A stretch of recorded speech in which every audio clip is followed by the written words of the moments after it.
I was born in the United States, but I lived in Hong Kong for many years. My business in Asia was successful, and I became rich. After 20 years, I decided to visit my home in New York. On my way from Hong Kong to New York, I stayed 1 week in California.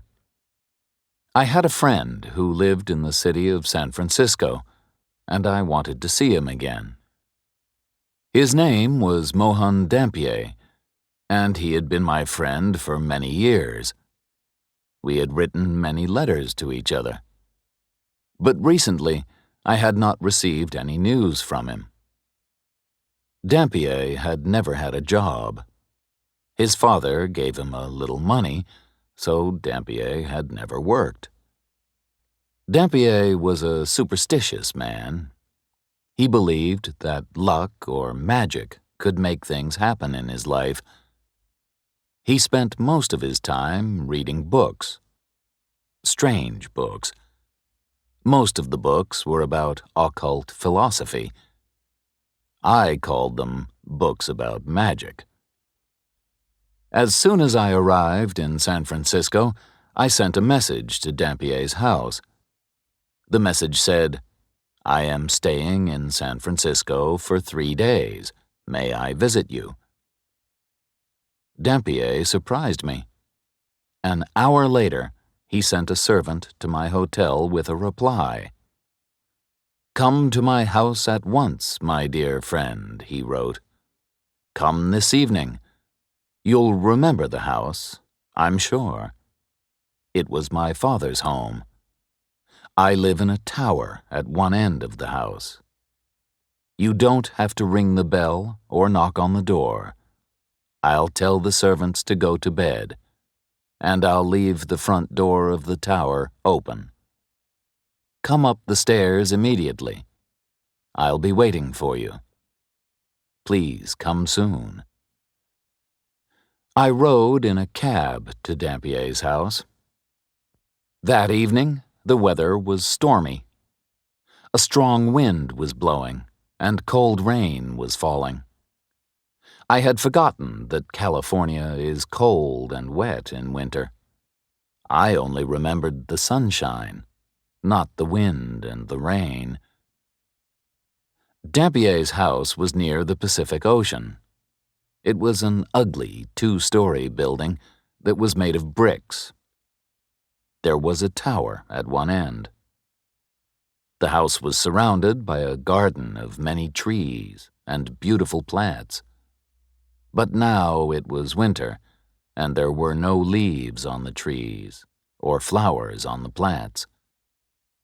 The driver stopped his cab near the tower. Although the front door was only 5 yards away, I became soaked with rain as soon as I stepped out of the cab. I ran to the door of the tower and turned the handle. The door was unlocked, and I opened it. One small lamp burned on the stairway, and it did not give much light. The hall was full of shadows, and I could not see clearly. I climbed the stairs slowly, touching the wall with my fingers. At the top of the stairs, there was another door.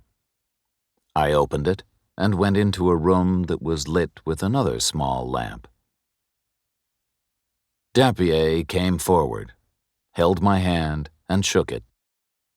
He was wearing a long silk coat and soft leather slippers on his feet.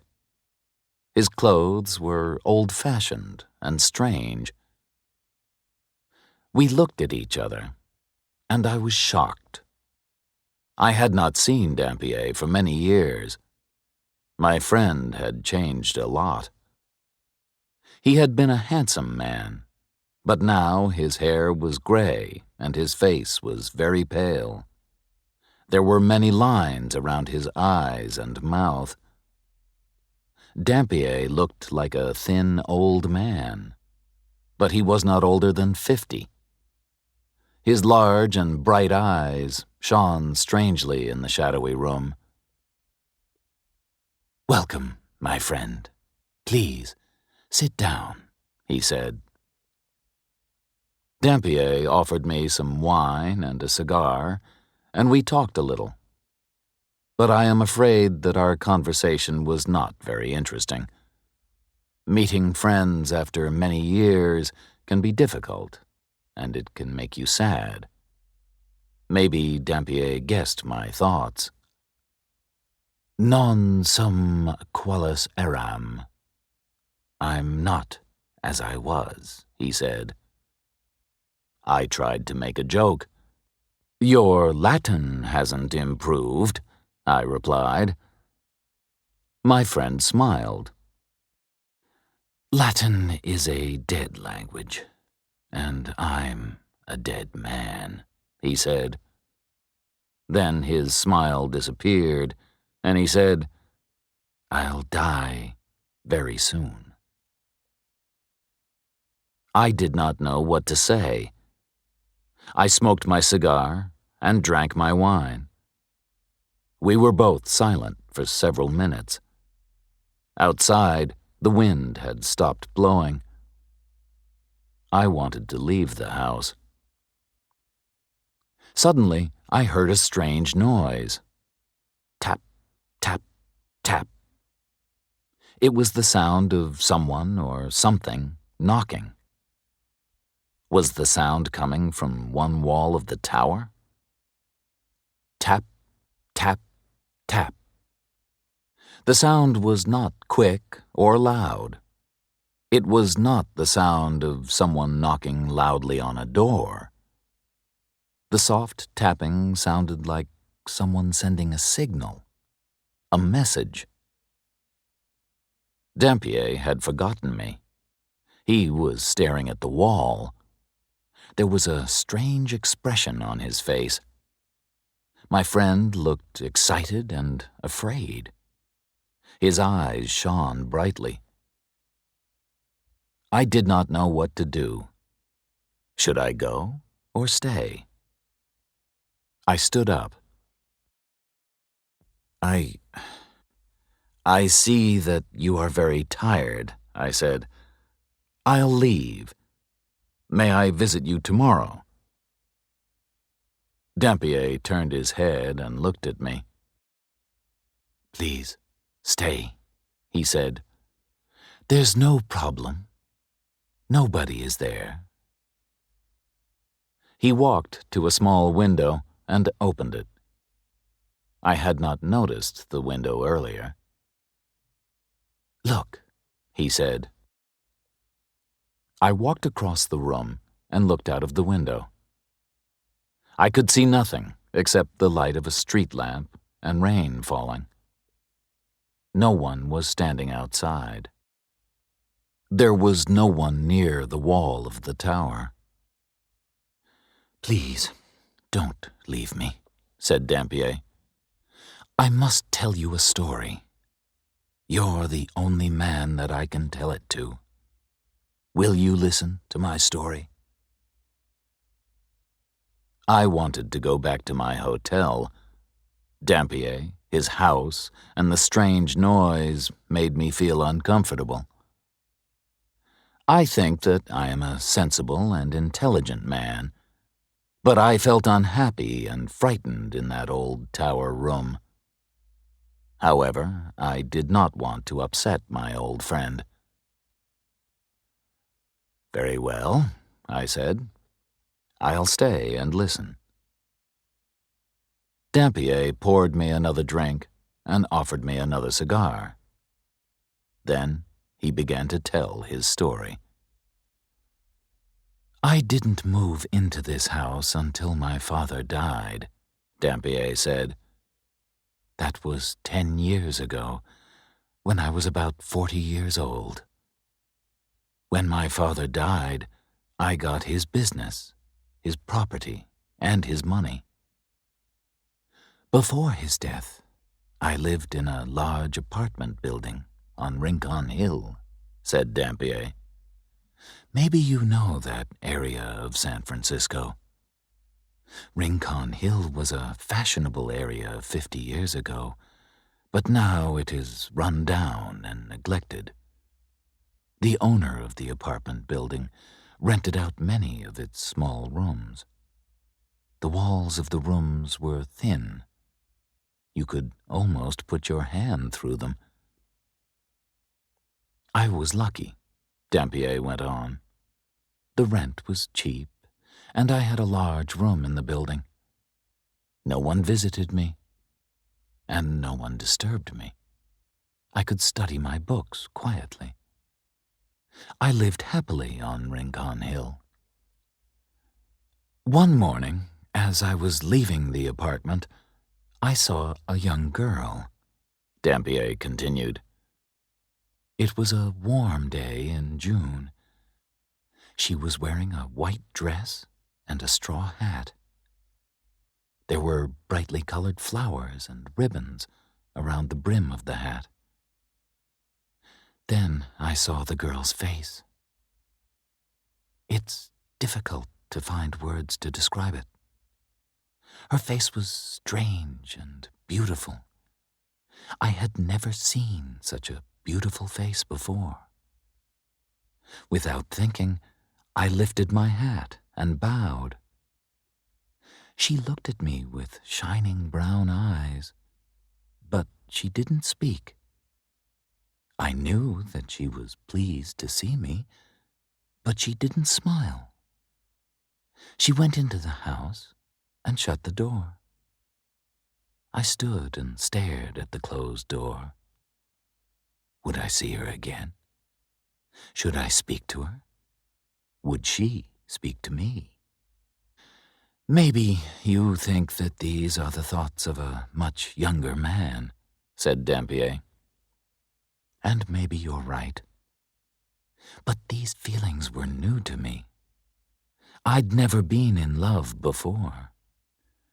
I'd spent too many years with books and too little time with people. Now I believe that you're my only friend. Soon, none of this will matter.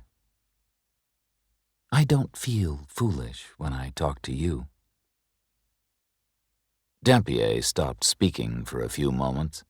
Then he went on with his story. The next day, I waited in my apartment. For many hours, I stared out of the window. I watched the street, but the girl didn't come out of the building. I didn't know her name, so I couldn't ask anyone about her. That night, I couldn't sleep. The next morning, I sat by the window again and waited. Then, suddenly, she came out of the apartment building, and I went out too. But when I reached the street, she had disappeared. I didn't see where she had gone, so I walked around the neighborhood. At last, I saw her in a narrow street. We smiled at each other. She recognized me. I'm sure of that. From that time, I often went out when the girl went out. She always wore the straw hat with the brightly colored flowers and ribbons on its brim. I didn't follow her. I simply walked around the neighborhood and hoped to see her again. At last, I went to the landlady of the apartment. "Who is the girl with the pretty face and the straw hat?" I asked her. "She's my niece, sir," the landlady replied. "She's a servant in this house. She lives here because her parents are dead. She works for me. She cooks and cleans the building. I also send her to buy our food. She lives at the top of the house. Her room is next to yours, but at the top of the other staircase." Oh, my friend, I wish that I'd never heard that piece of information, Dampier said to me. The girl's room was next to mine. She was on the other side of the thin wall. At night, I put my hand on the wall and I thought of her. Was her bed by the wall? Was she sleeping only a few inches from my hand? I couldn't study because of the girl, said Dampier. My mind wasn't clear. I only thought about the girl. I couldn't study my books about the occult. I'd never wanted to marry, Dampier went on. I'd never wanted a wife and children. I was only interested in learning. And I could never marry a poor, uneducated servant girl. My father would never have given his permission. All my money came from my father. If he had stopped giving me money, well... What happened next? I asked. My friend looked at me sadly. I stopped waiting for her, and I stopped watching her. I only studied. I spent all my time reading my books. But one hot night, I couldn't sleep. Thoughts were racing around and around in my mind. I thought again and again about the beautiful girl. I wanted to be with her. She was only on the other side of the wall. I tapped on the wall. I tapped very gently 3 times. Tap, tap, tap. I tapped again. Tap, tap, tap.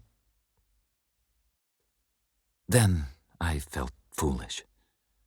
I was behaving like a boy who is in love for the first time. I got out of my bed and began to study my books. I was reading a strange book, Dampier said. It was a book of occult philosophy by Necromantius. You would call it a book of magic and superstition. In his book, Necromantius describes how to be a fortune-teller. Necromantius also wrote about strange and terrible things that happened 3 times. When these things happened 3 times, death would come. Necromantius called this a fatal triad. I believe that a fatal triad has happened to me. Why? I asked. What happened? While I was alone, reading that strange book by Necromantius, said Dampier, I heard a sound. It was a soft tapping sound. It came from beyond the wall. It was the answer to my own signal. Tap, tap, tap. I knew that the pretty servant girl was sending a message to me. She wanted me to come to her. I ran to the wall and tapped my signal again. Tap, tap, tap. But after that, there was silence. She didn't reply to any of my other signals. I listened for many hours, but I heard nothing more. For many days after this, I looked for the girl, Dampier said, but I never saw her again. I tried to forget her. Then, one evening, I went to bed early because I was very tired. In the middle of the night, I awoke suddenly. I had heard a soft sound. I opened my eyes and sat up. I heard a soft tapping on the wall beside the bed. In a few moments, it was repeated. Tap, tap, tap. I was going to reply to the signal. Then I stopped. The girl hadn't replied to my last messages. I would not reply to her now. Dampier drank a little wine and then continued. I lay in the bed, listening, he said, but I didn't reply. At last, I must have slept. When I awoke, it was late, and I felt tired. I needed some fresh air, so I went out of my apartment. The landlady was outside my door. "Oh, Mr. Dampier," she said. "Have you heard the terrible news?" My heart began to beat quickly. My voice shook when I answered. "What news?" I asked her. "My poor niece was sick for a week," the landlady replied. "Didn't you know? I've seen you watching her. Didn't you know that she was ill?" I was shocked, said Dampier. I didn't know what to say. Yes, I had looked at the girl, but I'd never spoken to her. My mind was always full of thoughts of my books and thoughts of her. How much time had passed since I had seen the girl? A few days? A week? I couldn't remember. "And how is your niece now?" I asked the landlady. "I'm sorry, sir," the landlady replied. "She was very ill last night, and I took care of her. The poor girl made only one request. She wanted her bed to be moved. She wanted her bed to be beside the wall next to your room. So we moved her bed. This made her feel happier, poor thing. Then she touched the wall and smiled. A few hours later, she died." The expression on Dampier's face was terrible. There were tears in his eyes as he continued his story. "When I heard this news, I nearly died too," said my friend. I didn't know what to say. What had I done? I had sent my thoughts to the girl, and she had answered. I had not called out in words. I had used occult philosophy, magic, to send her a message.